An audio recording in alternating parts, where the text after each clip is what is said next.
Forget self-help gurus telling you to push harder. Forget the motivational posters. If you want a real lesson on toxic ambition and why you should just chill out, you have to talk about Sisyphus. This is the story of a king who thought he was smarter than the gods. He wasn't just ambitious. He was a walking, talking, ancient Greek CEO who thought the rules didn't apply to him. He was king of Corinth, and he was known for two things: ruthlessness and manipulation. Sisyphus didn't just break promises. He weaponized information. He'd blackmail people, betray his family, and throw his weight around. His main flaw?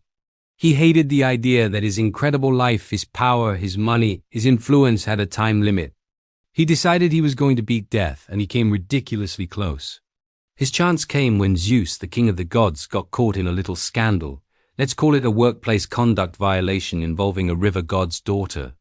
Sisyphus saw the whole thing go down.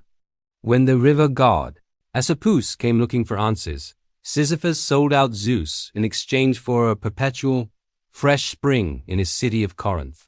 A constant water source is nice, but snitching on the most powerful entity in the universe is a problem. Zeus was furious. He didn't come himself. He sent Thanatos, the personification of death, to handle the situation. Thanatos rolls up to the palace, ready to do his job, chain Sisyphus up and drag him to the underworld. But Sisyphus, the slickest swindler in history, was ready. He started talking to Thanatos. "Wow, those are some beautiful heavy chains you have there. How do they work? Do they feel good? Can you demonstrate?" And Thanatos, probably used to people just accepting their fate, was momentarily distracted. Sisyphus, the moment Thanatos was demonstrating the chains, slammed the god of death into the dungeon and locked him up. Think about the sheer chaos of that moment. The concept of death ceased to exist. No one died. Soldiers, the sick, the elderly, everyone was stuck in a state of indefinite, miserable existence. Battles became pointless. The gods weren't getting their sacrifices. The whole system was broken. Ares, the god of war, was the first one to get annoyed because his main hobby suddenly became boring. He intervened, freed Thanatos, and Sisyphus was finally handed over. But Sisyphus wasn't done cheating. Before he was dragged away, he told his wife Merope, "Hey, when I die, promise me you will not bury my body. Just toss my corpse in the town square." She, being loyal, did exactly what he asked. So Sisyphus gets down to the river Styx, and he immediately starts complaining to Hades and Persephone, the rulers of the underworld. "Your Majesties, I have been delivered here by mistake. I can't stay.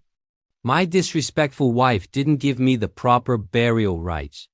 My soul is being dishonored. Let me just pop back up top for 3 days to scold her, arrange a proper funeral, and I promise I'll be right back." Unbelievably, they fall for it. Hades grants Sisyphus temporary leave. Sisyphus gets back to the living world, immediately finds his wife, and they spend decades partying, laughing at the gods, and absolutely refusing to return. He lived until he died of actual old age, having successfully tricked death twice. When Sisyphus finally returned to the underworld, Hades was done with his games. This level of deceit demanded a punishment that matched his arrogance. Hades condemned Sisyphus to an eternal task. He had to roll a massive boulder up a steep mountain. He would push, he would strain, he would sweat, and he would finally get the rock to the very top only for the boulder to slip from his grasp, roll all the way back down the mountain, forcing Sisyphus to walk back down and start the futile labor all over again, forever. The gods were smart. They realized that an eternity of completely meaningless, repetitive labor is the most hideous punishment you can inflict. And that's the real twist, right? Sisyphus wanted to cheat death to keep living his amazing, rich, powerful life. But his final sentence was to live a life with absolutely no meaning, chasing a finish line that doesn't exist. It's a metaphor for all of us. When you're constantly pushing that rock, your hustle, your endless to-do list, your pursuit of the next goal, only to see it crash back down, you are Sisyphus. The philosophical question here isn't about the rock. It's about the climb. Are you rolling that rock for external validation, or are you finding joy in the effort itself? The French philosopher Albert Camus said that Sisyphus is the absurd hero, and we must imagine Sisyphus happy, because the moment Sisyphus realizes the entire task is pointless, the moment he accepts the absurdity, he is free. The act of returning to the bottom of the hill is his moment of consciousness, his moment of defiance. He accepts the futility, and in that acceptance he gains power over his tormentors. His fate belongs to him. If you feel like you've been pushing the same rock up the same hill, maybe it's time to accept the absurdity. Maybe the meaning isn't at the top. Maybe the meaning is in the decision to push today, just for the sake of the push.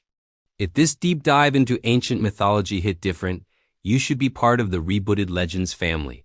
Hit the like button and subscribe for more deep dives into the greatest, most absurd stories ever told. See you on the next legend.